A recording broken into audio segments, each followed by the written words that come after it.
Hello and welcome to the Everybody Dice Podcast Halloween special.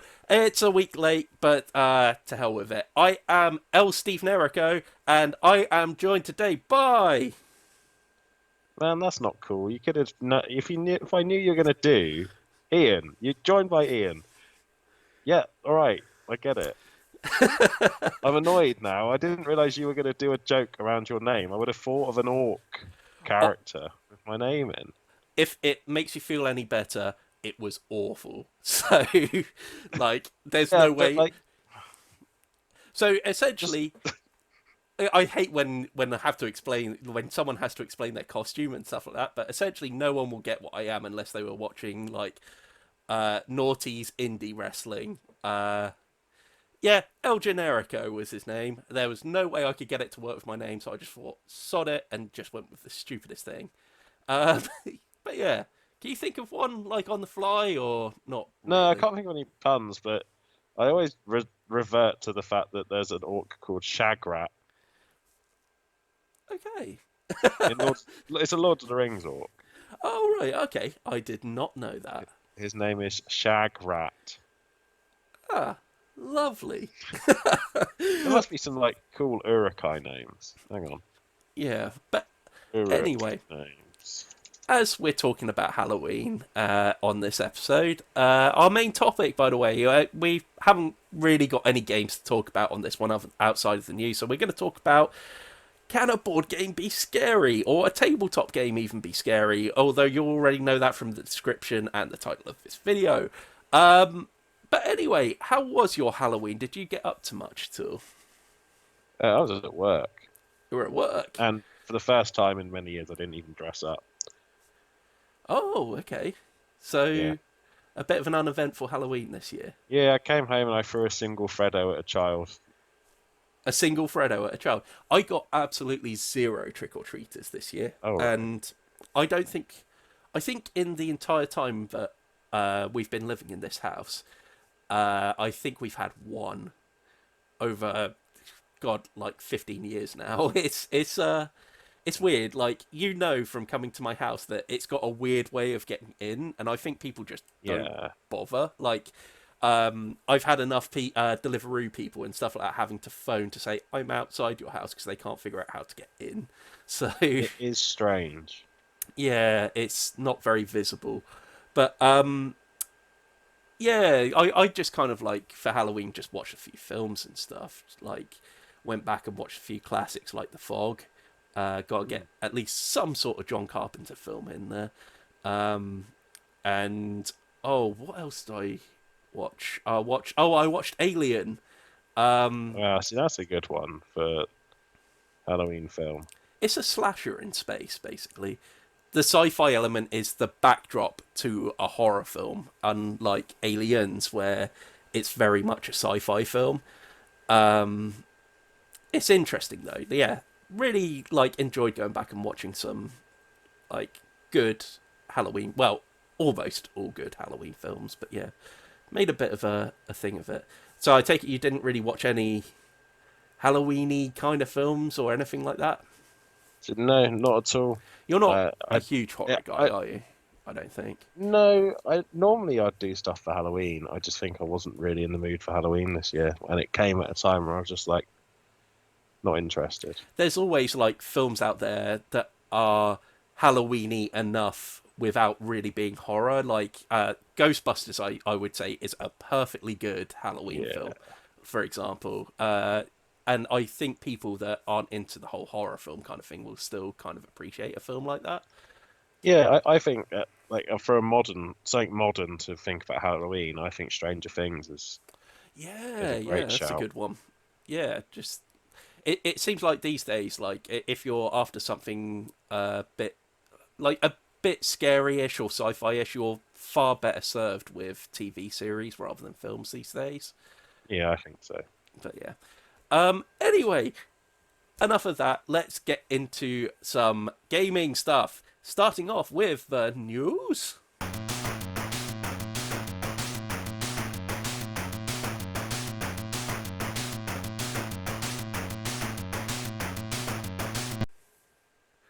Okay, so News. first up, this is something that is very much an Ian thing. Dwarvageddoom giveaway. So, would you like to talk a little bit about this, Ian? I So feel like you're far more yeah, qualified. there's a company called Grebo Games, and they make outstanding Blood Bowl miniatures, or Blood Bowl alternate models, I should say. Either way, they make brilliant models. Now, a lot of their model range is still like metal, but they've got this stuff called Gree Blood, which is like their special resin, and the quality is just ridiculous. It's so good. Anyway, they've started, well, they're going to start their Kickstarter. I think it's on the 9th of November Yes. for Dwarvageddoom.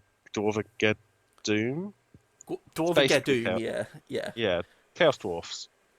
And the models are great.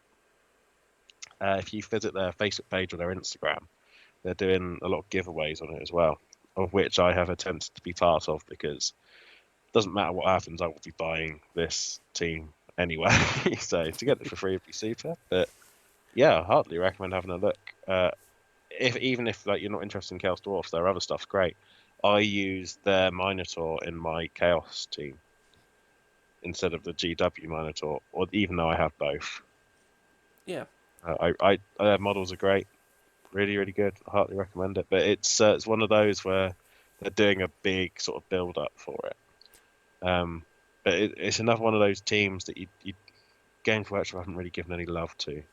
Same, Sure. in my opinion, same with like Lizardmen. If you look at the Lizardmen team that Grebo do, the only reason I haven't got it yet is because I'm waiting for all the models to go into Gree Blood resin, and I'll be getting that too.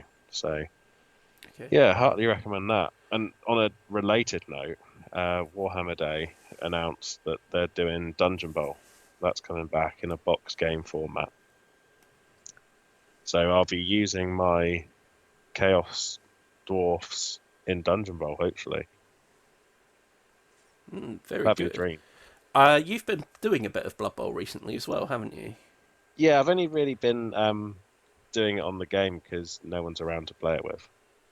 Oh, I've okay, yeah. literally been spending a lot of my time painting my Chaos team so they're ready to play as soon as I have someone to play against. I think I've got one goat left to paint.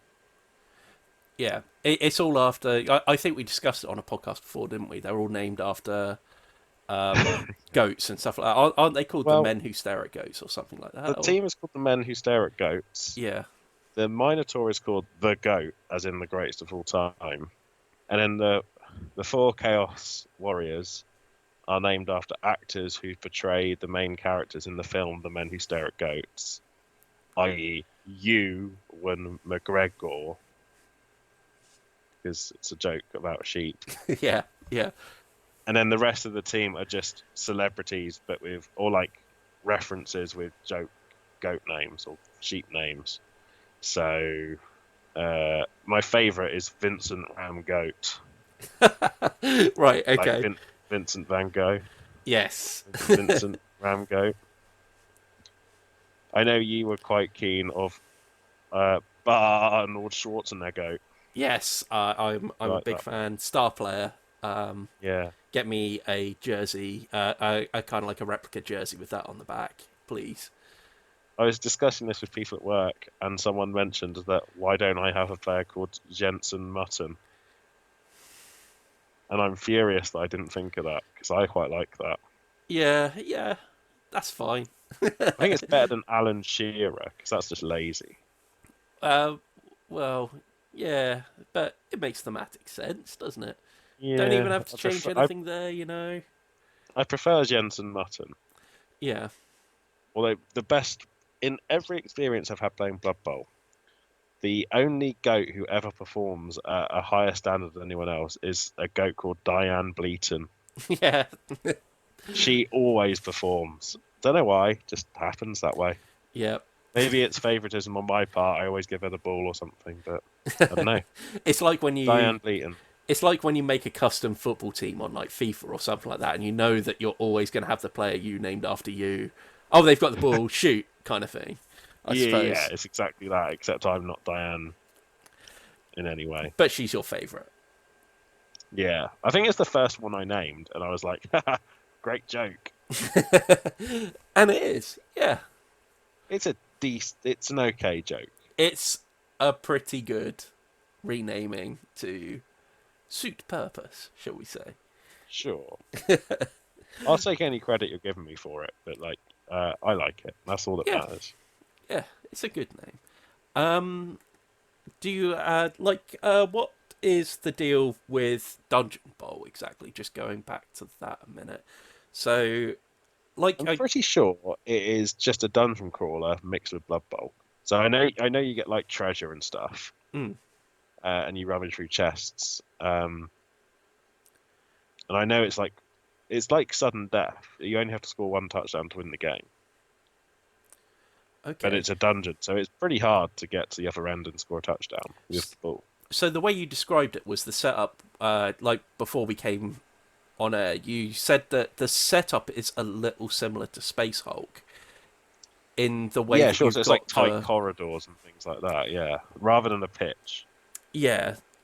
So I think I kind of speculated that it might be more like a capture the flag kind of thing. Of Yeah, I agree with you, but it is just get the ball and get it to your opposition's area. But there's like portals and traps. yeah, you can actually see on the page you linked me to here. There's a fairly obvious fire trap in there and things like that. So um, there's obviously stuff you can set up along the way, I suppose. Yeah, it'd be interesting to see how that pans out.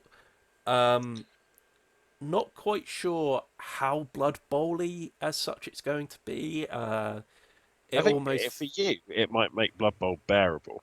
right, okay, Because I know you got very wound up by certain Blood Bowl teams taking a certain advantage. That advantage disappears in this, yeah, really. yeah, Because you can't just hurl it up the pitch and run one guy past. mm. Yeah, of course, Although it does give a certain advantage to, let's say, dwarfs who are tougher and have block and can, block a certain area. yeah, but I But mean, there's portals and things, so it's a cluster fuck, isn't it? Really? yeah, it is a bit. Anyway, shall we move on now? Yeah. As we do, I'm going to take this off because the edges of this are digging into my eyes, and it's starting to make my eyes water. Okay, everybody, say goodbye to Orc Ian. And whilst he's dealing with that, I'm going to take that down and present to you Lords of Ragnarok. Lords of Ragnarok, yeah, a spiritual successor Oh, to Lords of Helios. This is currently on GameFound. It's by the time this podcast goes out, there'll probably be 3 or 4 days left on it. So I'm going to link. I will be linking the Dwarvageddoom down in the descriptions down below. I'll also put a link to the Lords of Ragnarok page. Like I said, it's a spiritual successor to Lords of Helios, except, as you can probably tell from the title, instead of Greek mythology, instead this is steeped in Norse mythology. So on the page you can kind of see it's got the same kind of look to it as Lords of Helios had. So you've got the statues that you can build over the course of the game. So you've got the oversized miniatures, and of course the Awaken Realms studio. You always know you're going to get a whole bunch of miniatures with this that they are more than willing to sun drop for you if you're willing to spend a little bit extra on them. It's interesting that they've made a follow up to this. From what Daryl was telling me, because Daryl is the person that's played Lords of Helios, it bears a bit of resemblance to Inish in that you have a map, you have ways of being able to area control across the map, but that's not the only way to win the game. There are several different victory scenarios, and whoever hits a victory scenario first wins. So this is very much going to carry on that in the spirit of that. Again, very nice looking miniatures. They've already got a whole bunch of expansions announced for it. But it is pricey. For the core box alone, it is going to set you back $99. For the Mythic Pledge, where you pretty much get most of the stuff together, I don't think you get all of the add-ons. I'm not 100% sure. That's going to set you back 169. Euros, should I say? 169 euros, 99 euros for the core pledge itself. So this is not going to be something for a casual gamer. I don't think the cost of it is way too much. This is very much going to be for the hobbyists. It's weird that these days these things seem standard. On the last podcast, me and Daryl were talking about Senjutsu, that both of us actually backed because we both, just because there were miniatures in it, we both thought this is 3 figures from the off. Turned out being £35, which was incredibly cheap. Hence why we both decided to pledge for it. Usually, if you get any kind of miniatures in a game at all, you're usually talking at a minimum of £50 usually. And it usually goes up from there. I would say most miniatures games, you're usually looking around the £70 mark. This one probably is going to justify its €100 mark simply by the fact that it has those oversized miniatures in it as well, the ones that you build up. But as you get with every Awaken Realms game these days, the production values look incredible. The art is amazing for it. The miniatures look great. The maps look great. Just generally a really nice looking game in general. Did you ever at least get a look at Daryl's Lords of Helios box? Yeah, I think he brought it one night, and I was only interested in the miniatures more than anything. Yeah, yeah. As is my normal whim. But yeah, no, I quite like the miniatures and the aesthetic, and the quality of them has been really good. And predominantly, that's what I was looking at in the stretch goals and stuff. Is looking at all the individuals and stuff like that, because there are some pretty cool ones. Yeah, one of the things, one of the add-ons they've got is it introduces all the children of Loki. So you get figures for Hel, you get what's his name, Fenrir, and what's the name of the big snaky thing? It's hard to pronounce. Jormungandr. Jormungandr. Yeah. Jormungandr. Yeah, it's just the world snake. Yes, yeah, that's the one. So they've got models for those, which all look very, very cool. If you have the money, the Fenrir model. It's really nice. It's just like it's covered in chains and stuff. Yeah. So just to confirm as well, if you get the Mythic Pledge, which is the €170 set, you get the core box, you get the stretch goals, and then you get the cosmetic upgrade. So you get like the sun drops and stuff like that. It doesn't say that you get the add-ons for it, so the add-ons look as if that's something you actually have to pay extra for. I've got to admit, I don't know what all the cosmetic upgrades are, because you usually find that they replace the tokens and stuff, usually in these games. I can't actually see it here because there's so much to this one. So yeah, it does show that you get other extra tokens and stuff like that to replace the cardboard stuff. It's an awful hike in price, I will say that. At the moment, I'm looking at this and thinking, if this interested me, I would probably just go for the €100 one. But I know a lot of people would prefer to have all of the nice bits with it. Again, with Senjutsu, one of the things was it was so cheap that I was willing to pay a little bit more in order to get the deluxe upgrades for it and stuff. So I think £60 got you the deluxe edition of Senjutsu, if I remember correctly. So you got all the little upgrades, like the token upgrades and stuff like that. When you're starting to look at a game that is pretty much costing you 3 figures, it becomes a little harder to justify. For me, this is it becomes a bit harder to justify spending £70 more in order to get the deluxe stuff, I suppose. But either way, from what I hear from Daryl, Lords of Helios is a very good game. And I've heard in general that it was a really good game from other reviewers and stuff like that as well. So I think you kind of know what you're already getting with this.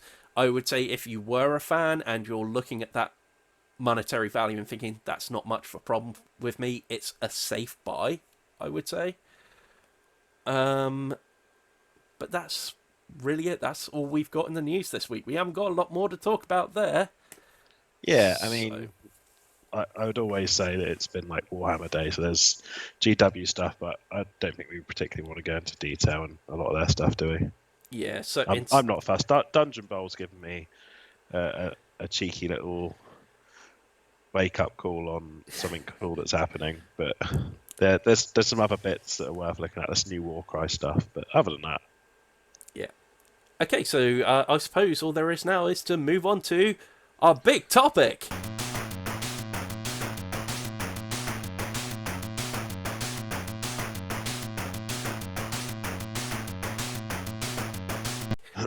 And it's the first time I've really said that for a long time. But hey, here we are again. Are we on top of a giant chocolate bar, Steve? Is it a giant chocolate bar, mate? A topic chocolate bar. Is that what we've moved on to? Yeah. There's a reason you stopped saying it. That's I think. That's what we're doing. We're going to sit on a chocolate bar for Giant. So Canada. That is flat out the reason you stopped doing the big topic thing, is so I'd stop making that awful joke. But it's back anyway, at least for this episode, as we talk about, seeing as it's Halloween, whether a tabletop game can really be scary. I've got quite a lot of thoughts on this. I feel like I kind of want to start with wargaming and stuff like that, because this is the one where I feel like it's most problematic. Because personally, I don't believe a wargame can be very scary. And there's a couple of things that I want to put into perspective with this, is that especially when you're looking at, like, I would say the two platforms that have got the most potential to be scary in terms of media and stuff like that is probably films and video games. I know there's a lot of people that would argue books would, but I think books cater to a very specific type of scary, that psychological scariness, which I think is going to be where a lot of the things we're going to talk about later will probably fit into it. But certainly scary needs a degree of atmosphere, usually has a degree of sound design built around it as well. And wargaming, to me, out of all the forms of tabletop gaming, I wouldn't necessarily say it's the most mathsy, but it's certainly the most number crunchy. And It depends on what RPGs you play, but well, I was going to say RPGs a bit later. We'll talk about RPGs a bit later, but in terms of wargaming and stuff like that, wargaming is very number crunchy.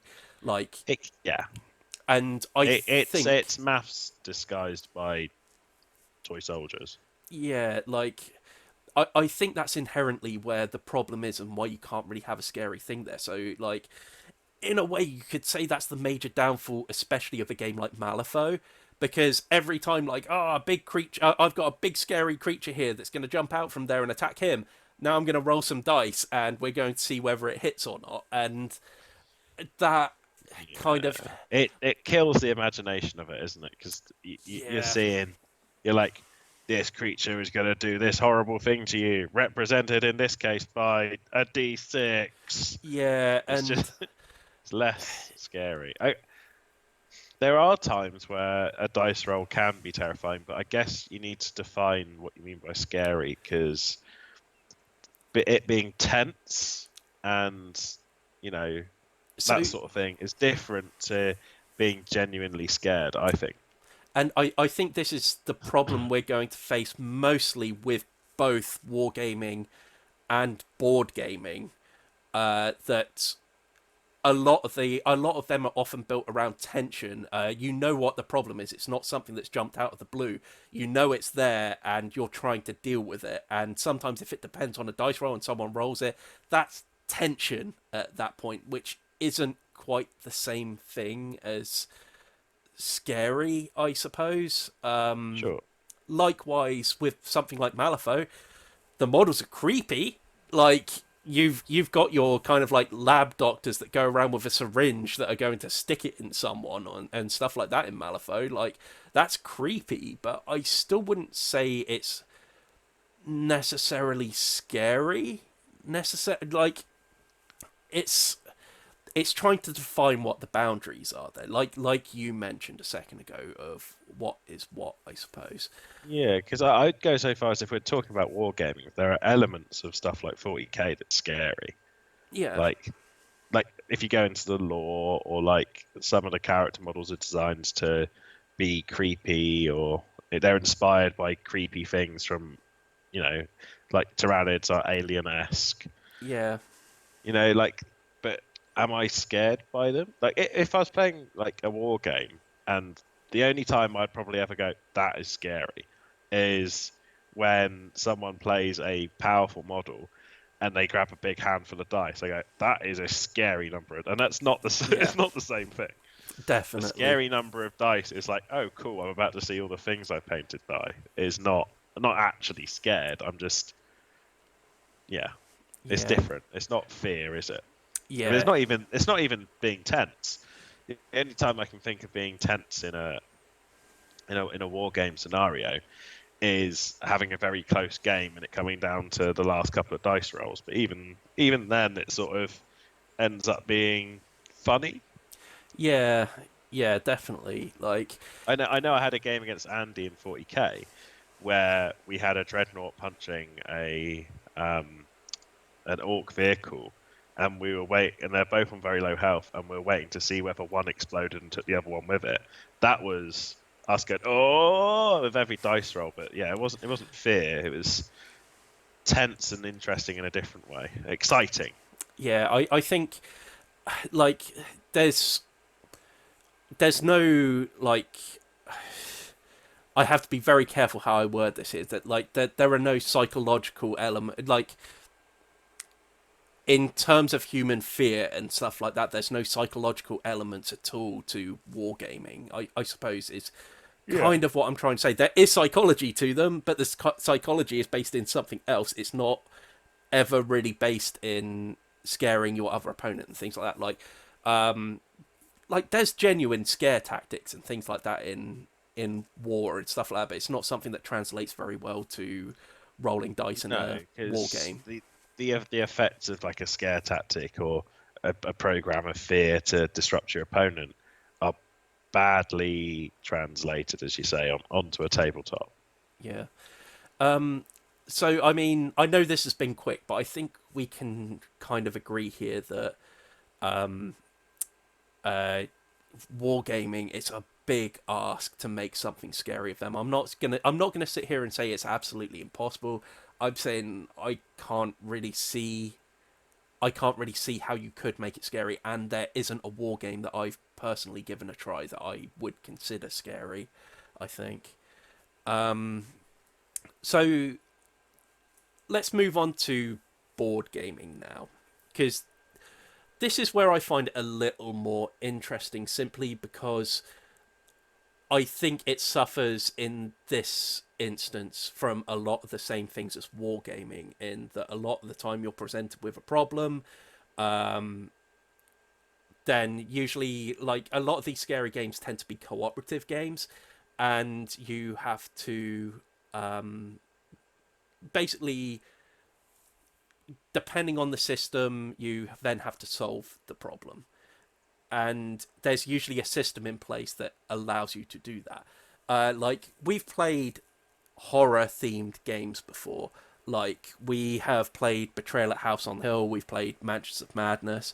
Mansions of Madness is one that I find quite interesting, because one of the things I brought up was, like, especially in video games and films, a lot of what's scary about them is often in the sound design and the atmosphere that's actually generated over the course of it. And I can sometimes say that sometimes it's hard to have stakes in a war game or a board game because you're not playing a character in any of these. And a lot of the times the characters don't have value to them other than being a piece on the board, if that makes sense. Which again makes it really hard to empathize with them. Like, I'm playing this board game. I'm playing Mansions of Madness as William Yorick. Uh, Great. What's the stats for him? That's all I'm going to be focusing on in this game. Basically, that's what I'm saying here. There's not character development. Like, there's not events that happen. Even in Mansions of Madness, there are kind of like events that are generated by the app that say, this event happens to William Yorick, and then lists through exactly what happens to him during it. It's not filled with enough story because they've basically got a paragraph's worth of text to play with in order to really develop a bond with this character, I would say. I don't know. I don't know what you think about that take on it at all. Yeah, I mean, it's difficult, isn't it? Because I can't see myself having genuine fear in that scenario.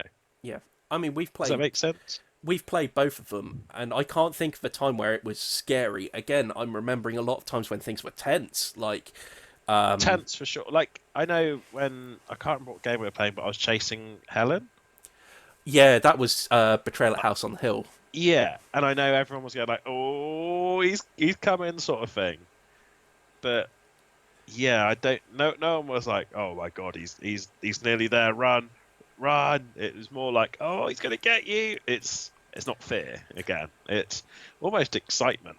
Yeah, I mean, have you ever played any hidden movement games before?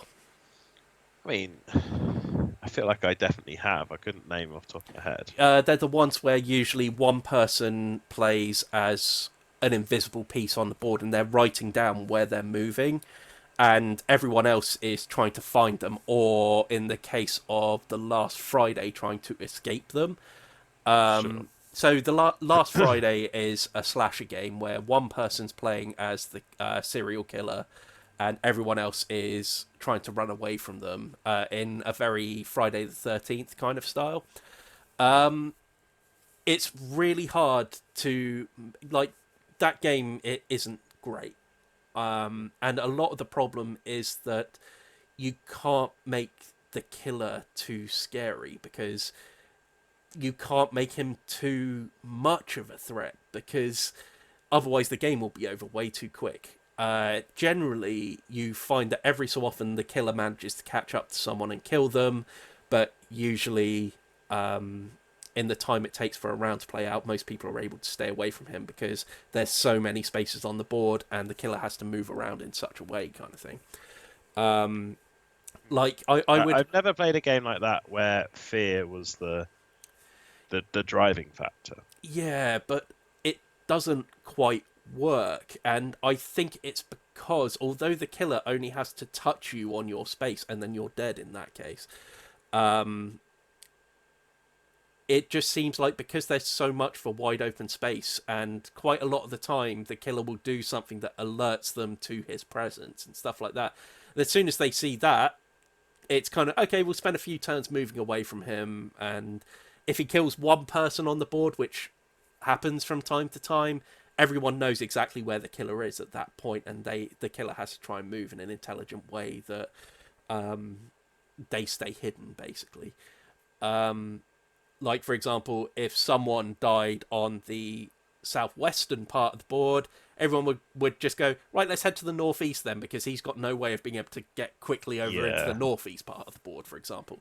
That kind of killed a lot of it for me. But there, again, like in, oh, what was it, Letters from Whitechapel or something like that, where one person is playing Jack the Ripper and everyone else is playing policeman trying to close the net in order to find Jack before he manages to kill all his victims and escape the city.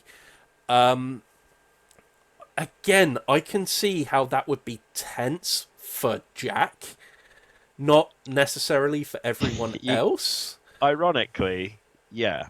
Yeah. In a Jack the Ripper scenario, you wouldn't expect it to be that way round, I guess. Yeah, like, again, I can't help but feel like that over the years, horror's become very synonymous with musical scores and sound effects as well, and things like that. And board games just don't have that aspect to them either. But I've covered that enough, and there is one board game that I could say could be psychologically scary, but still not that scary. And that was a game that we played a little while ago. It wasn't necessarily a great game, but it was called Abomination. And the idea was you were trying to create your own Frankenstein monster. And you had to go and get body parts in order to make him. And you could choose to get non-fresh body parts by going to the graveyard and grave robbing. You could set up a deal with someone that worked in the hospital and gain fresher bodies, or you could just out and out go out and kill people and then use their body parts from that. And it was that kind of payoff of doing that, like how deep will you go. I still feel like something is lost a bit in board gaming with that whole thing, but you can certainly see how that could be a little bit scary in a more cerebral kind of sense of how far are you willing to go in order to achieve that. But again, it always seems like, even in, I would say even in video games that have done this as well, if you're playing the bad guy, a lot of the horror is lost, I think. Sure. When if you're doing the chasing, there's no actual fear for you. Yeah. Yeah. But again, narrative storytelling in board games, it's like I say, that's where really, in order to make it scary, you have to generate that atmosphere and stuff like that. And there's not really a lot out there that can really do that. Something that I think could possibly work is there's a game called I think it was called Space Alert. It was a Vlada Chvátil game, and it came with a soundtrack CD that you put on. That's quite cool. And the idea was this CD didn't just generate atmosphere. It also told you, because the idea of Space Alert was you were on a spaceship. It was a cooperative game where you're all trying to keep the spaceship in working order, but also when other ships appear, you're trying to shoot them down. And it's kind of like a programming game. But the CD keeps barking out what's appearing around you as the game goes on. So it might say a spaceship's appeared over here, and then over the course of the next few turns, that ship's going to get closer and closer and closer and do more and more damage to you. It's, again, a lot of that, because everything's done in real time and you're trying to desperately swap cards and play cards face down in an order, so then when everything plays out, you kind of go through the motions of, did we manage to destroy that ship? Because you have to talk amongst you to make sure you're getting everything done in order and stuff like that. Again, it's that example was more of a tension kind of thing, but I can't help but think that if you adapted that into a more haunted house kind of approach, you could possibly make something scary out of that. I don't know how well it would work, because like I say, I can't really think of a board game that's actually scary. But I think it's not the right medium to portray actual fear, is it? It's not. No. I can't imagine anything happening in a board game that results in me actually being scared. So one of the things I did want to say, though, is there is a board game out there that does actually frighten me, if I'm perfectly honest. And it's a game that I will never play. I don't necessarily believe in what it does. Is it Wingspan? It's not Wingspan. No. But it's more... Is it Flux? It's not Flux. it's it's a game that has built a reputation for itself over the years, and that's a Ouija board.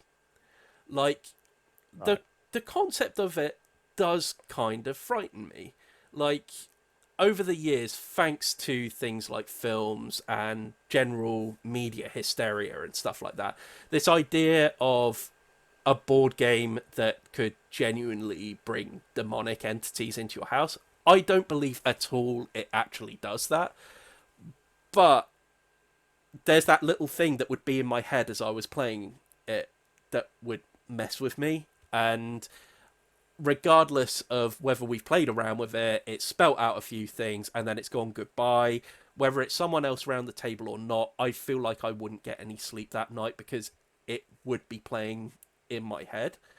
And I don't think that's anything to do with the board game itself. It's more to do with the hysteria that's been built around it, I suppose. But it is a board game that genuinely scares me. Um, but it's for very different reasons of the actual game itself, I suppose.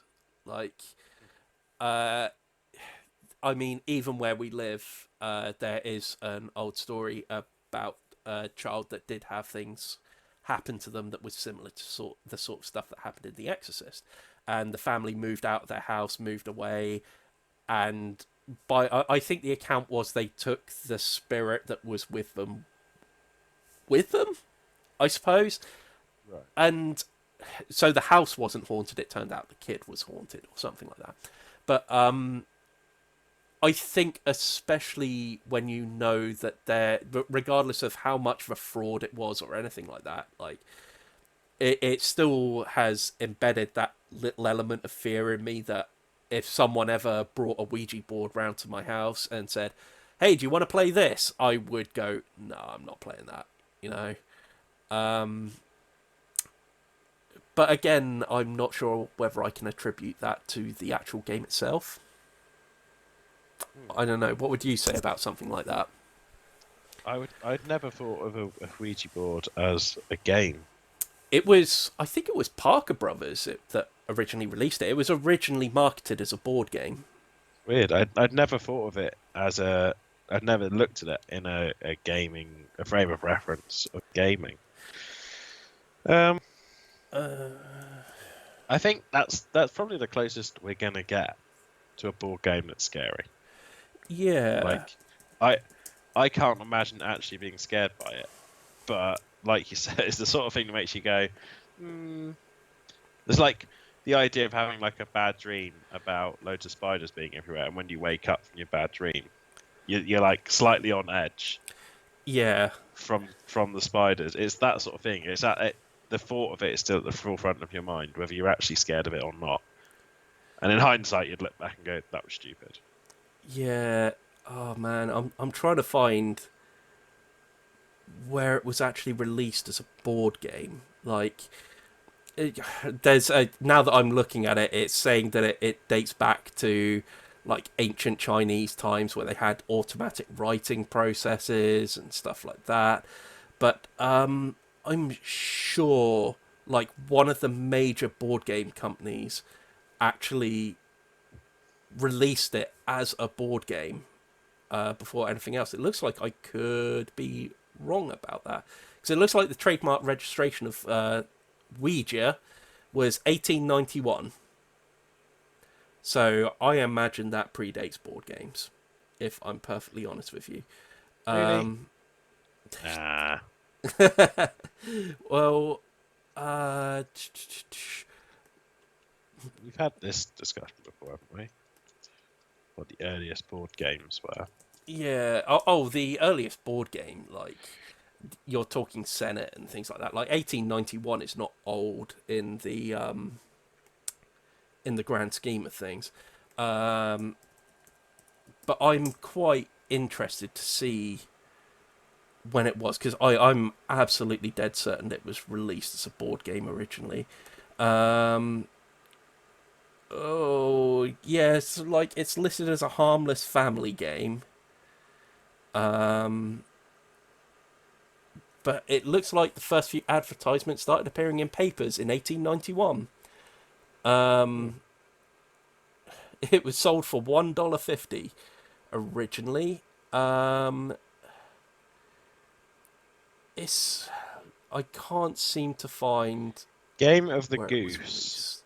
is the first modern board game, Modern apparently. board game, yeah, Yeah. yeah. Like, there are arguments that backgammon is the oldest game in existence. I know there's definitely that. I know it's older than Go, backgammon, but in its purest form, in terms of a board game that hasn't changed at all, that still has the same rule set, I think Go is the Yeah, oldest game. Game I of the think. Goose just looks like Snakes and Ladders sort of style. Yeah, yeah, but I don't know. I can't seem to find exactly when it was released. I'd be interested to see if he did. Ouija Parker Bros. Da, da, da, da. With me, yeah, Parker Brothers definitely did a Ouija board.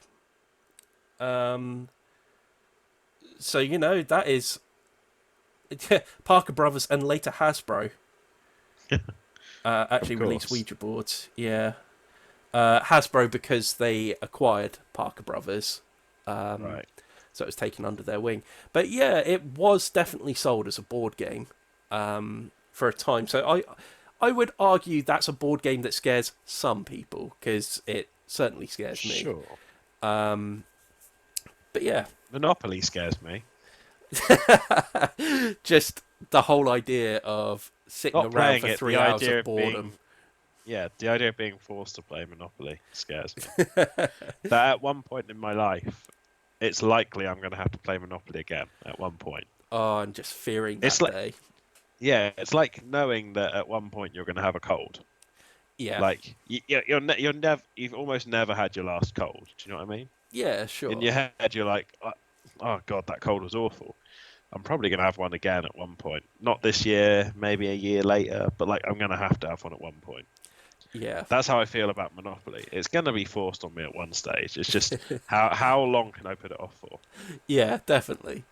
Um, but anyway, let's move on from board games now and talk a little bit about RPGs because I think if you're looking for a scary time, RPGs hold the most potential, I would say. Would you agree with that? I would say so, yeah. So I think for a start, I think you would need to be in the hands of a very competent GM. Certainly, we know, like, from what I know about our friend Phil, I would say he is probably more than well equipped because you said he's got a history in like sound design and stuff like that, of being able to set up all those big setups and things like that in order to go that extra mile. I mean, if you talk about creating an atmosphere through use of sound and things like that, there are definitely people out there that would be able to set something up like that, I think. But even going beyond that, if I compare tabletop RPGs to, say, a video game RPG like Dark Souls, for example, or something like that, you've got stakes in your character, I think, which I think makes a Yeah. big difference. Like, of course, the stakes in Dark Souls is that your character is accruing loads of stuff, and if you die, and then you can't return to the point that you were at, you lose what you had forever. They're just gone. No way of getting them back. And that That's not, level of again, that's not stakes. fear, that's tension. But Like, oh, it's annoying. I feel like I'm scared for losing it. Is the thing. Like, I feel far more at ease in that game when I know I'm close to a bonfire, and um and I don't have very far to go until I can retrieve my souls or something like that. Rather than when you go out on those long, like, I find the focus of fear is the idea that you could lose something. I think. Mm. I Yeah. think that's very much a big part of it, and I think that's something that you don't necessarily have in board games. I don't think, or necessarily war games either. I mean, you lose a piece on the board. You're not losing something that you've put work But into and that the you've idea built, of you being know? able to reset and go again reduces all element of fear. Oh, 100%. And in a way, that's where a tabletop RPG increases that even more. Like, I think it's no big secret that they have made modern tabletop RPGs easier. Like, if you look for, if you're willing to look, there are definitely RPGs out there where the stakes are always there, like, for example, Call of Cthulhu or something like that. But certainly in modern fantasy RPGs, they've made it harder for your character to die. Like, your characters could die in an instant in, like, D&D first edition. Like, I Rocks fall, everybody dies. yeah, you can die in character creation in, like, Yeah, because in you can older roll like versions of it. zero intelligence and just be stillborn. Exactly, yeah.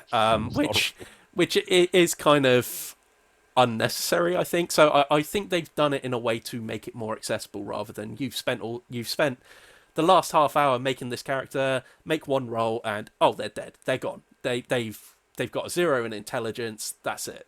I mean, you can play with them as you want, but you're not going to be able to communicate in any way because you're essentially brain dead. So, like, Literally just a coma patient. pretty much, yeah. So, Yeah.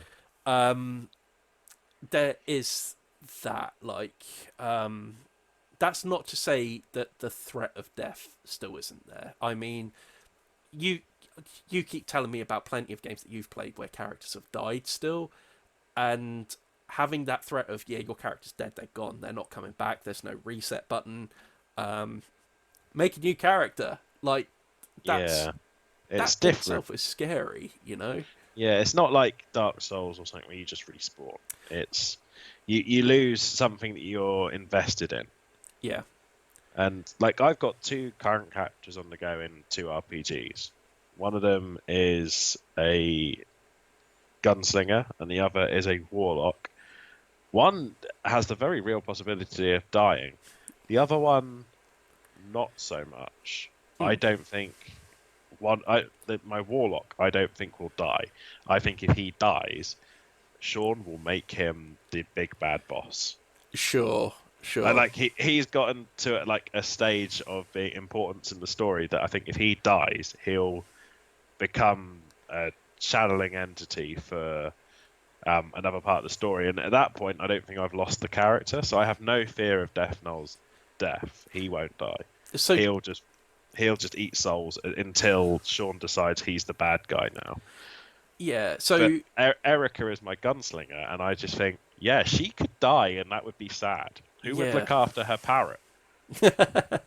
But, like, just to explain it a bit here, like, your character, Death Null, uh, was it that at one point was he going to die but got attached, had a demon attached to him or something like that, or was that a different story? Yeah, so he picked up a gauntlet which was infested by a shard of a demon, a demon which had control over not time, but like the death, where death and time meet, sort of thing. It's weird. And like the idea is, you know, that Nickelback video, we can see everyone's life ticking down to zero. That's Yeah, I yeah, don't know why, but that's the easiest way to explain it. He can see how long people have left to live, but because everyone's decisions always change and something's always different, something always changes, it's never coherent. Not until it's too late.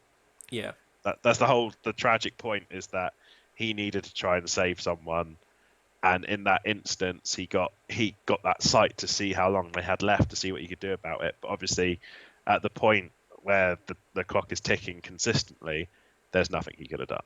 yeah. That's But the sort of weird tragedy behind it.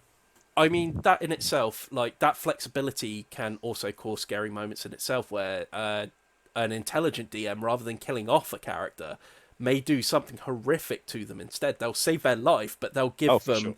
something really horrific to deal with, whether it be they carry a curse, which is going to, like you suggested there, may see the second coming of a big demon that could potentially destroy the world or something like that.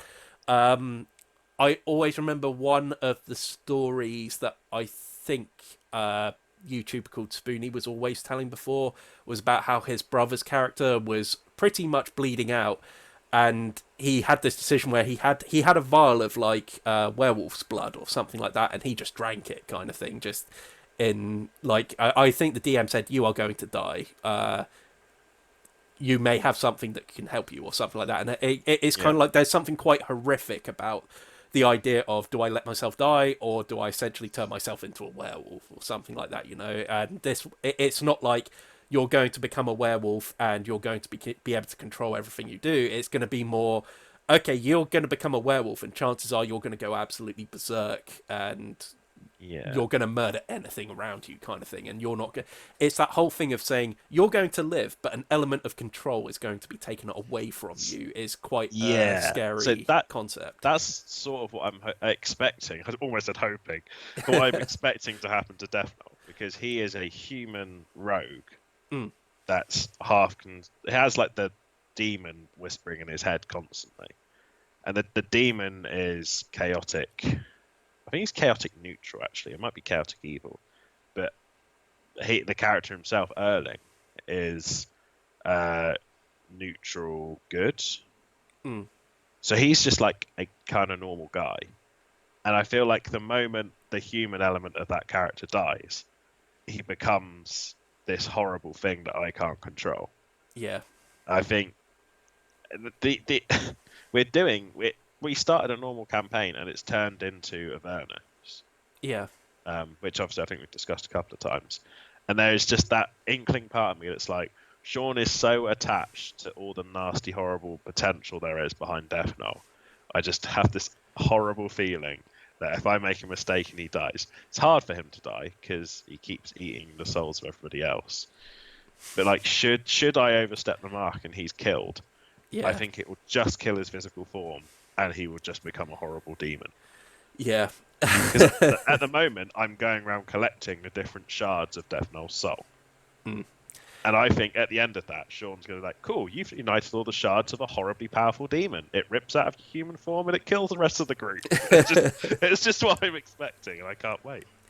But I think that's the whole thing. Like to summarize between everything, I think we've pretty definitively said that war games are probably a bit too number crunchy in order to, like, it does take away an element of Yeah, they're that. not scary. No, and it's going to be very hard I'd to go make so them far scary. as to actually just outright say they're not scary.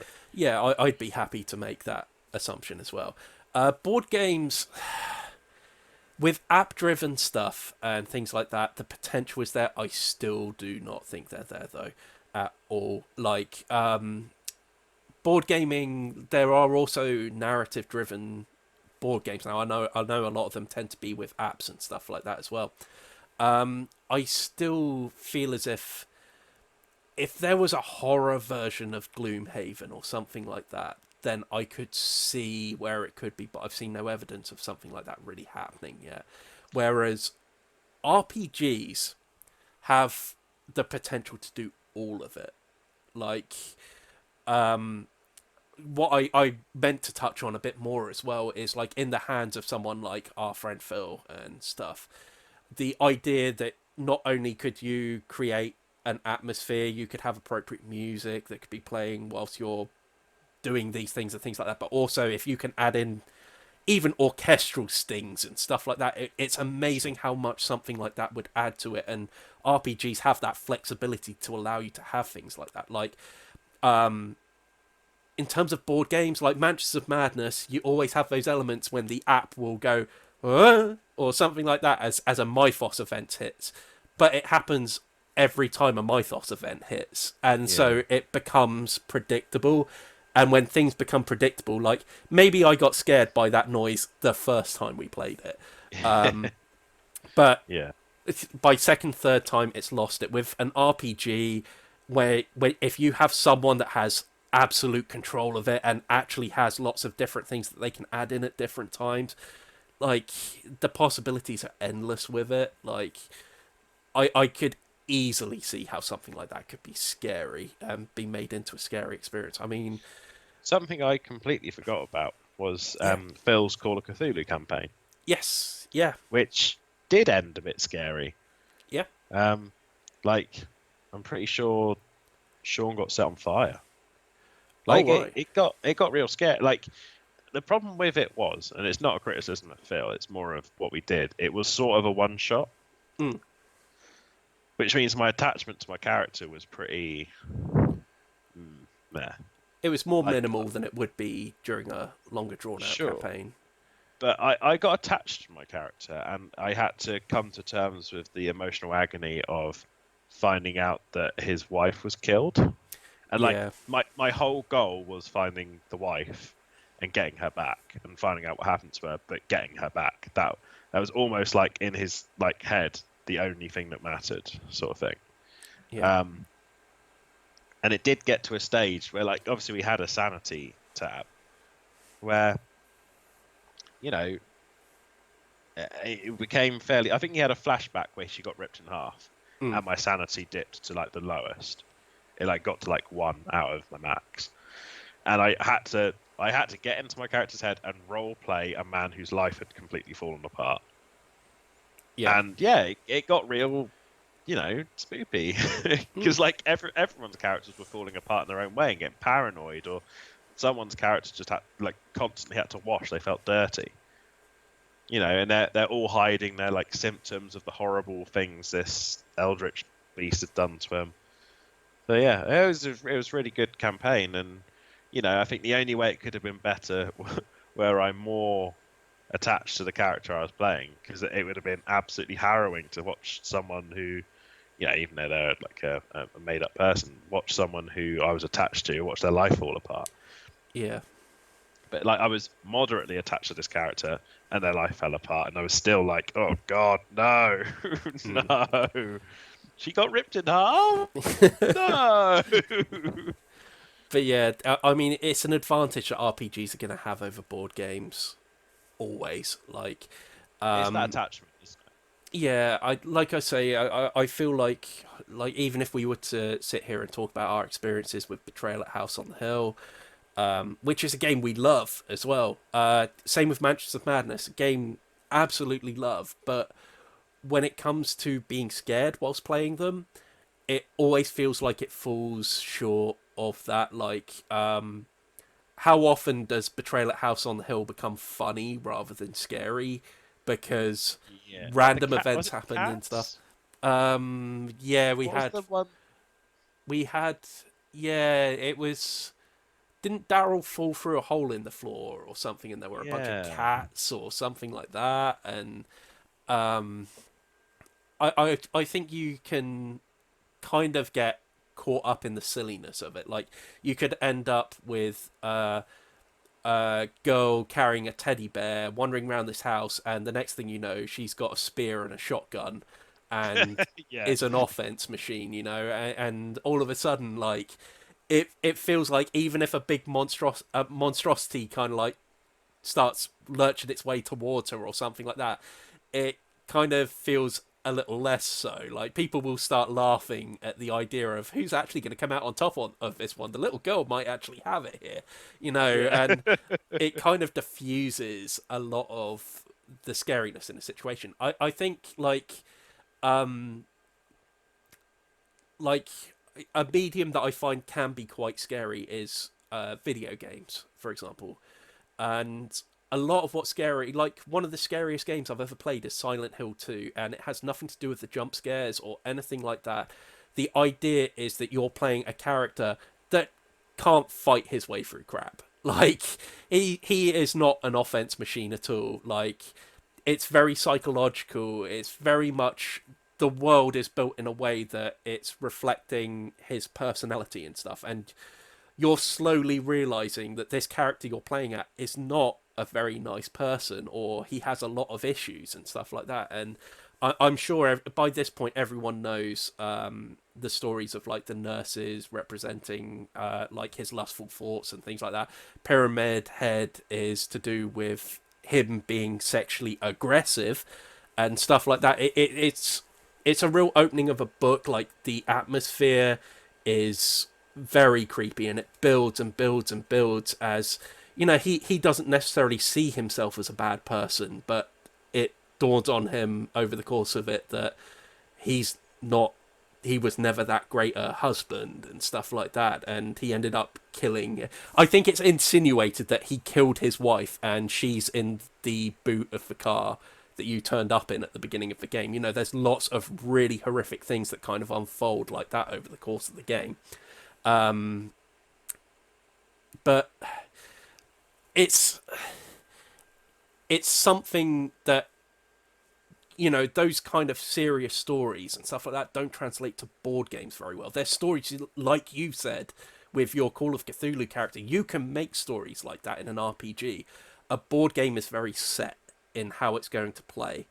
And a person playing as a character, like we say, things can easily get diffused over the course of the game because board games have all manner of wacky things that can happen to them, whereas you can set out to play a very serious RPG, and I think that helps RPGs, I think, and kind of adds a bit of a mark against board games, as much as I hate to say it, I think.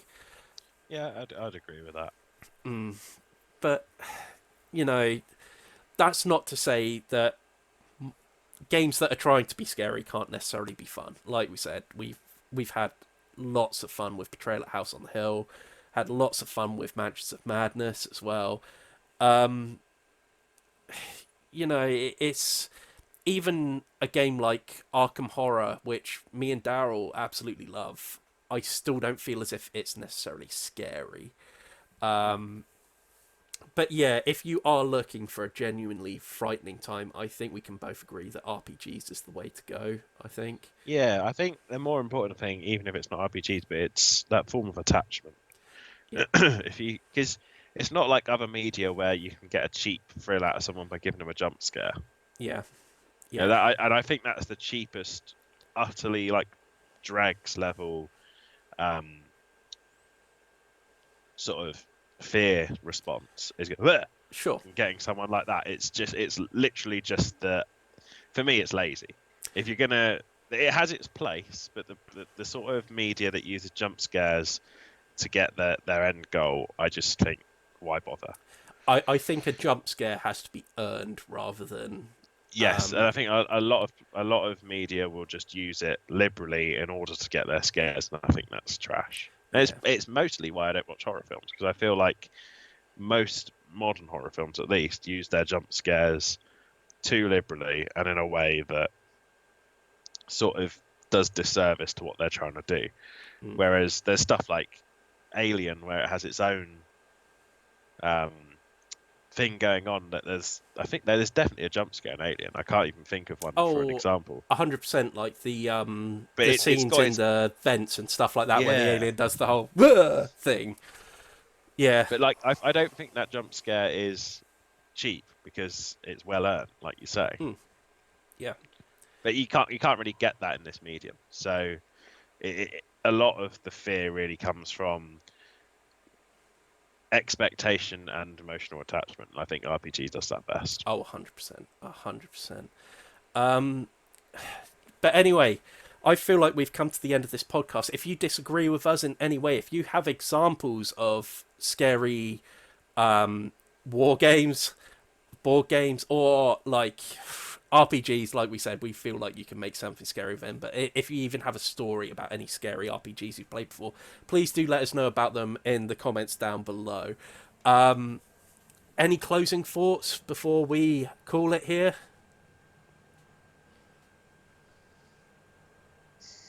I'd like to reiterate that jump scares in modern culture are lazy.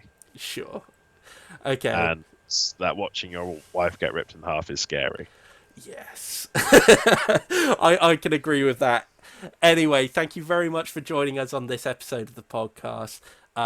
If you would like to follow us on the social medias, down there we've got facebook.com/everybodydice. Please go over there and subscribe to us on there. We also have a Twitter, everybodydice, and on Instagram at everybodydiceshow.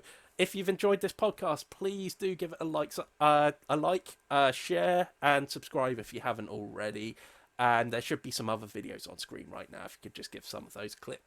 That would be absolutely awesome. Thank you very much for joining us on this podcast. I'm going to get this mask off in a minute because I'm very, very hot. Till next time, see ya. Bye. Bye.